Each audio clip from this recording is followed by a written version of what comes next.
Something magical happens when I am in the woods. I can hear the birds singing, the wind rustling the leaves of the trees.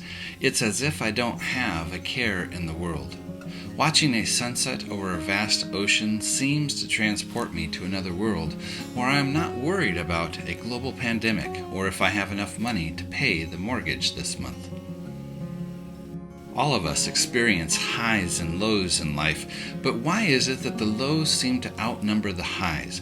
Why is it that when I am out in nature, I feel a sense of connection, of wholeness and peace, but I don't feel that way all of the time, or even just more of the time? Aspects of our life can get out of balance, and when this happens, we do not experience well-being in the way that we could. To return to a state of balance in life, we have to know where to look, and we need techniques for restoring balance. Traditional religions have helped many people find peace and balance in life. While I don't want to disparage anyone who has found comfort there, many of us today are no longer served by traditional religious offerings. Some have been hurt when power was abused, others find it hard to identify with large institutions, and still others find it hard to believe in an age of science. I want to introduce you to an alternative to traditional religion: spiritual naturalism. The use of spiritual may sound just like another traditional religion, but consider this. The root of the word for spirit has to do with breath, implying that spirit has to do with life. Someone who is spiritual is concerned with the big questions about life and well-being. Who am I? Why am I here? What is the meaning of life?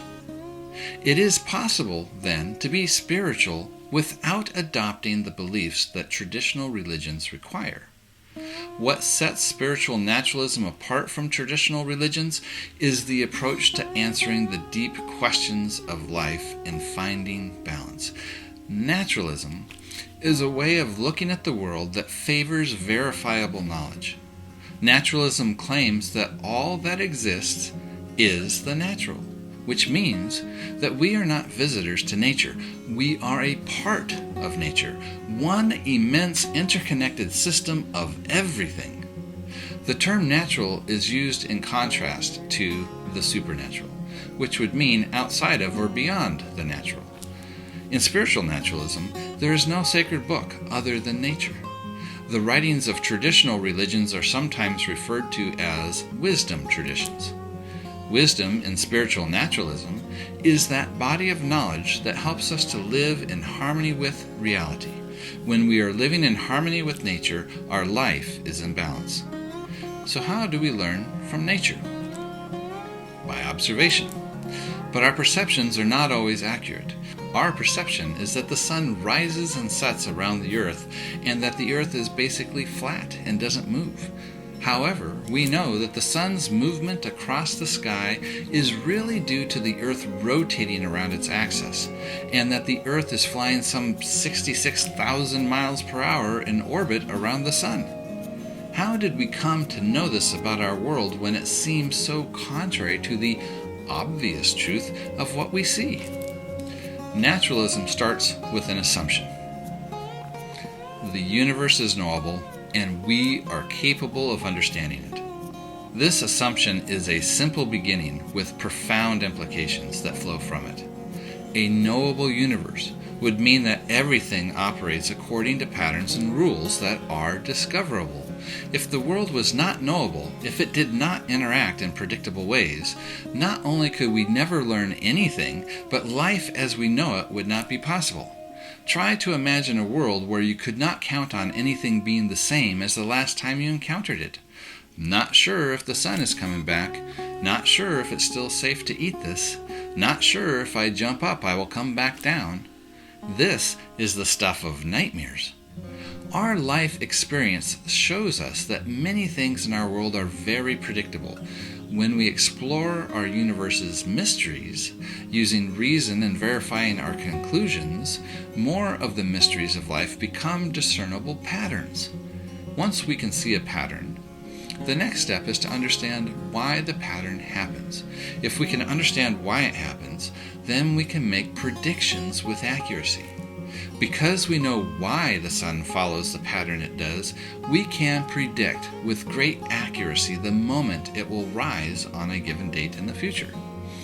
Earlier, I mentioned that naturalism favors verifiable knowledge. What do I mean by that? When someone is studying some pattern they observe and want to understand why the pattern happens, they will form a hypothesis that should allow them to predict the pattern. And if the prediction proves to be accurate and other people can test the prediction and get the same results, then you have a working theory that has been verified. Favoring verifiable knowledge helps us avoid our subjective biases and our personal limitations to get to a more objective truth. This process is what we call science. Science is built upon the naturalistic worldview, and science is how naturalists read nature's book. One word you have not heard me use yet is fact. Science is hesitant to use the word fact, even though some working theories seem to be facts, like gravity, for instance.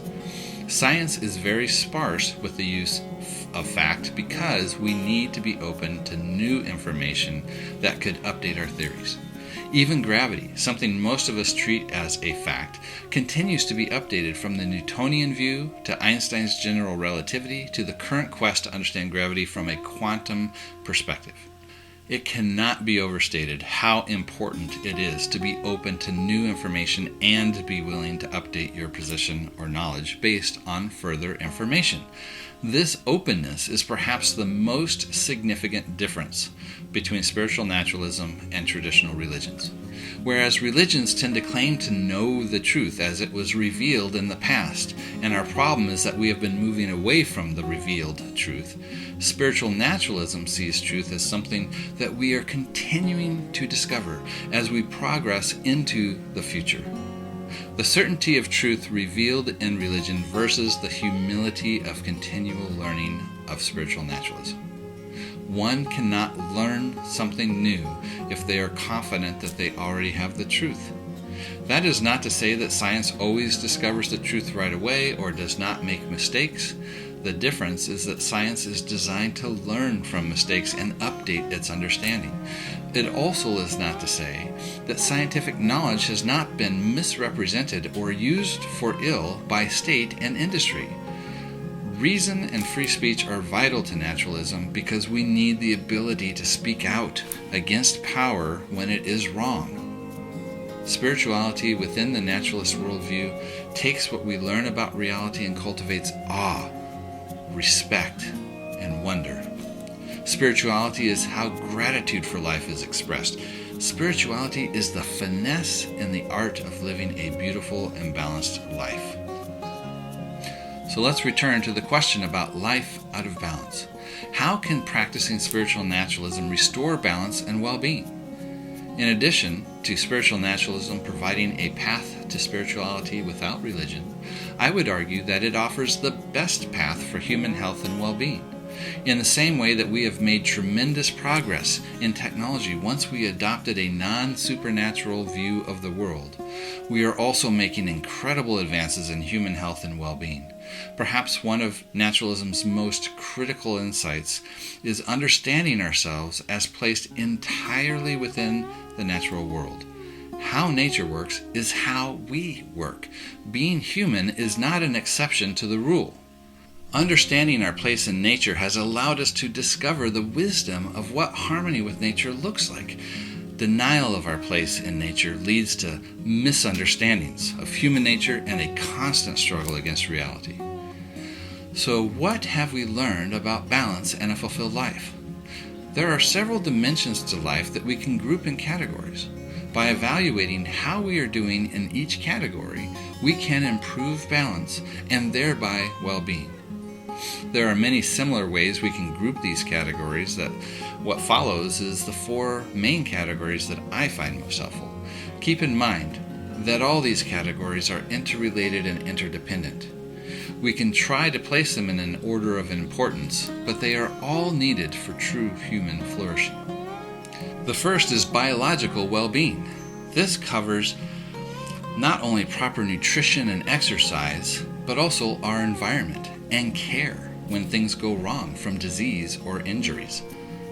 The next three categories all fall under psychological well-being, but this is such a broad category that I have broken it down into three main areas. The next category is social or cultural well-being. Here we are concerned with positive and secure attachments or relationships with other people, as well as the organization of our communities and governments. Engaging work that provides sufficient means and education also fall within social and cultural well-being. Then there is spiritual well-being. Spirituality is where we address the big questions in life, like meaning and purpose. Perhaps the most significant area in spirituality is how we integrate the reality of our death into how we live. The last category is celebration for well-being. Life and its many twists and turns needs to be celebrated and enjoyed. Here we find art and music and dance. Too often these activities are not recognized as vital to wholeness and well-being. As much as we like to think of ourselves as logical thinking beings, we are ultimately led by our hearts and desires.